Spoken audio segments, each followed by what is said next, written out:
All right, so I was walking out to the ramp and I noticed a B-25 Mitchell was here today. So I'm gonna walk out and get a good look. This is just me. We had to come out and bring the camera and do a whole GoPro thing on it too. I'm Brian Chase. Hey, Brian? Yes, sir. Thank you. Nice to meet you. I just joined these guys about a month ago, so Oh yeah? I'm new to the group. Oh, okay. Or the wing, I should say. The wing, right. Yep. That's cool. So pretty nice. Do you do maintenance? Do you fly it? You do all of that? Nope, I just am a worker. Go. Yeah, good. I was looking for you. Yeah? They've been said if you guys are interested in airplane ride, if you can find 2 more people, total of 4, we'll fly with 4. That's our break even.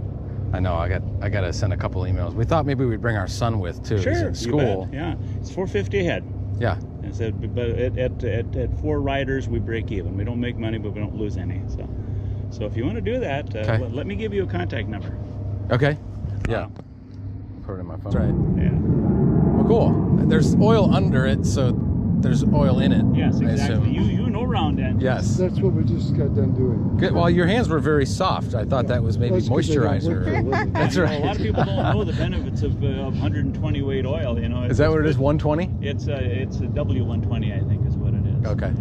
We got a 55-gallon drum that we're hauling with us because it's a thirsty bird. 37 gallons a side, 37 and a half to be exactly. That's capacity. You know, we can run far lower than that. Wow. So cool. Well, we're just gonna walk Yeah, around. feel free to walk around, take all Yeah. the pictures you want. Cool. You want to climb up in the airplane? Did you get a chance to climb in at all? Or? No, we were over here over the weekend Would for the you air like show. to? Yeah. Okay. I would never say no to that. Yeah, we were gonna climb in the engine. I know, like, wait, what? I was at a front in here. If you want to climb up in here and look around, you're welcome to climb up Yeah. the flight deck. As a rule, we kind of prefer you not climb it, although you're a pilot and you know you got to be careful what you step on. If you want to sit Yep. in the seats, do it. It's going to be damned hot though. That's okay. We'll suffer. yeah, You want to go first? You want me to go up there? You go first. All right. Here, you take a camera. This isn't Thank the one where you. we have to swing up into it, is it? No, fortunately not. No, you can actually climb up. You're thinking of the B-17, I think. Oh my gosh. Yeah. You know the drill. Don't grab anything red. Yes, sir. Okay, cool. Time's out. Here. Oh, so it's still on? Yeah. Oh, and so you can go, there's another on the other side. I can climb up. I can meet you down there.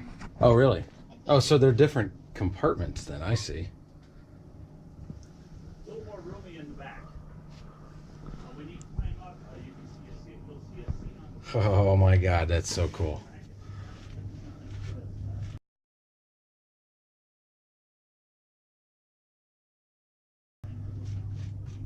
Wow.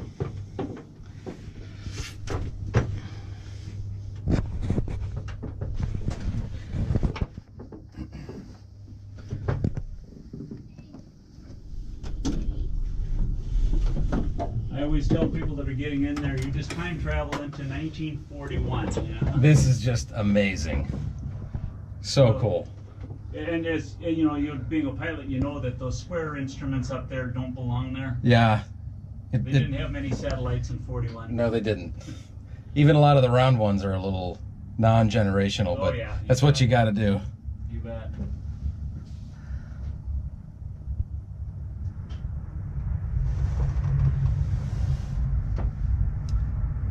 Just amazing.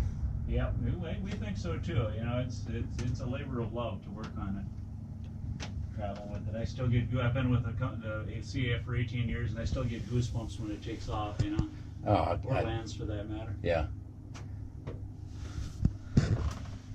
That is so cool. So what do you cruise at? Usually 200 miles an hour thereabouts. They'll sometimes do a little more, but usually that's pretty much a standard power setting to get you that speed. Your red line at 40 something? I think so. Yeah. I think that probably would be about it. Burns a lot of fuel and it's hard on the engine, so we don't have to push it. Right. The controls on these things are somewhere north of $60,000, so you don't want to Yeah. use anything. All right, so I'm going to step on that plate Mine there. and you you know how to find the stuff. You know, you get some people don't know where the steps are. You have to fix stuff all the time. So you have 2 here. 1 down here. Oh, okay. We take a total of 6 passengers. Mhm. It used to be 7. We lost a seat at the other end when we put the radio rack in back. You'll see it when you climb up. Okay. We used to have a seat that was on the floor. It turns out that the seat was illegal anyway because it was basically a cushion on the floor with a seatbelt. Right. It wouldn't have passed muster if an FAA guy had really looked at it. Okay. The normal crew on it, if we're just flying like return to flight or something, is 3: pilot, co-pilot, and flight mechanic. Flight engineer, we call them flight mechanics in our case. Yep. Combat crew is usually 6 in this type of configuration. You'd have a nose gunner who was the bombardier, 1 waist gunner, 1 tail gunner, 1 top gunner, pilot, and co-pilot. And so here, what are these 2 positions? One of them would be the flight mechanic if we're not giving a ride. Okay. If a ride, the flight mechanic stays in back and minds the people back there. Okay. But on a regular flight away from one place to another, it's flight mechanic's going to sit in one of those 2. Okay. And then whatever else rider. We usually try to, when we go someplace like on a tour like this, we'd like to have a full one, so that way, full boat, so you got people to help people look at the aircraft and sell stuff. So. Right. Exactly. So this top turret gunner here, is that the seat? Yep, that is. Basically, if you wanted to get in there, you'd put a foot on that one, a foot on that one, and then stick your head and shoulders up there and pull the seat up after you. It's got a latch that latches in place. Oh, and that goes up into here? Basically, you're sitting on a bicycle. Getting down is a little bit the harder part because you're kind of confined up there. There isn't an awful lot of room for shoulders up there. And yep.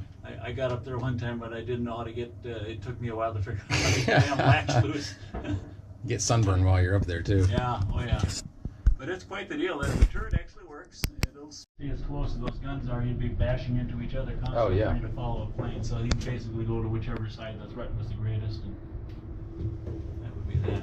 Getting front to back or back to front in flight, you'd have to crawl up over the top of the bomb bay there. Oh, but you could do. I was going to ask you that if that was something. That's the only way they can get back to front or front to back in inside because the bomb bay's in the way. There's no passageway. Right. If you were in a B-17, you remember you could walk between the bombs and the bomb bay and get front to back, but you couldn't do that on this. Boy, there's not a lot of range of fire here. No, not really. Without taking out some structure. Yeah, I would bet willing to bet that the waist gunner probably put some holes in the verticals. Oh yeah. Guaranteed. Yeah, I yeah, don't think there was any interrupter to keep you from hitting the tail, but down the hole like that, you're not going to hit them too badly. There's probably not an awful lot of mechanism other than support in there, so they probably punch a few holes. But the top gunner had an interrupter to keep him from shooting the rudders. Oh, did he? There's also, when you get outside, you'll notice there's a couple of what look like little ski jumps about this far away from the barrel, and that's to keep them from shooting the tail gunner. That's an important one. If they depress it low enough, it'd go right through the tail gunner's Oh my God. and that tends to piss them off. Yes, it does. Yes, it does.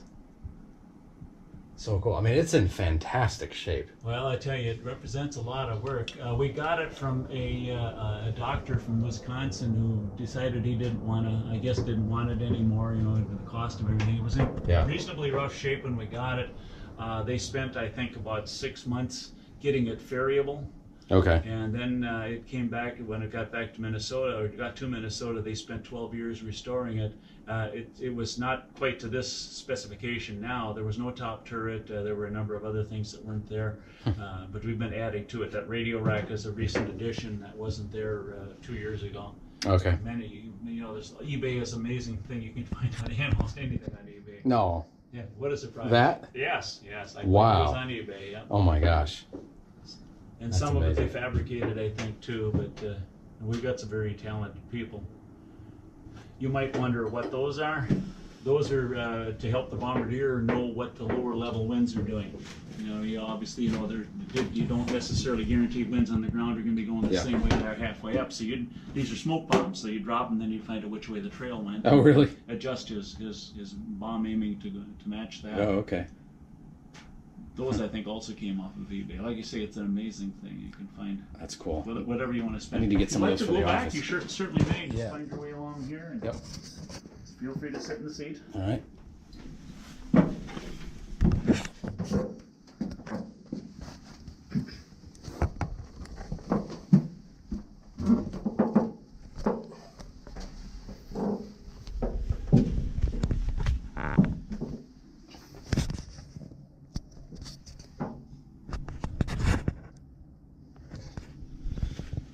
That is so cool. In my opinion, that's one of the neatest places to ride. Almost as much fun as the nose. Nobody's shooting at you, which is a real. That's right. Yeah. Yeah.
What a cool opportunity that was today to see that B-25. That was from the commemorative Air Force.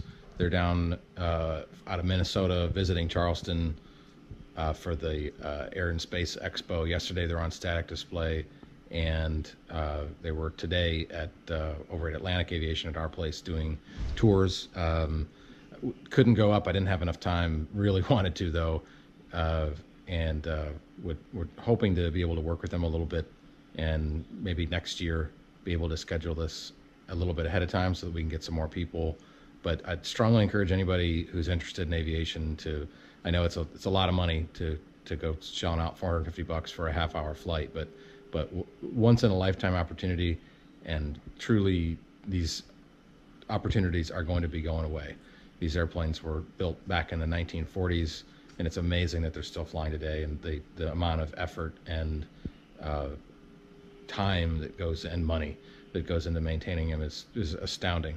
None of the guys that you saw today in the video are paid. They're all volunteer, as everybody are with the Commemorative Air Force, and it's truly amazing. So go out and support your general aviation as a whole, but especially these World War II groups. There's lots of them out there throughout the country.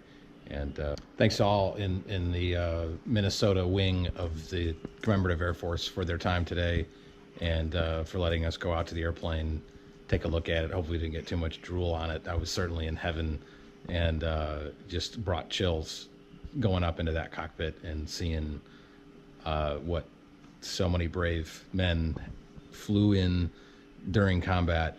Like that, it's just a thin layer of aluminum protecting the guys in the airplane from bullets flying at them. That took guts, and the greatest generation for sure. Thanks again to all.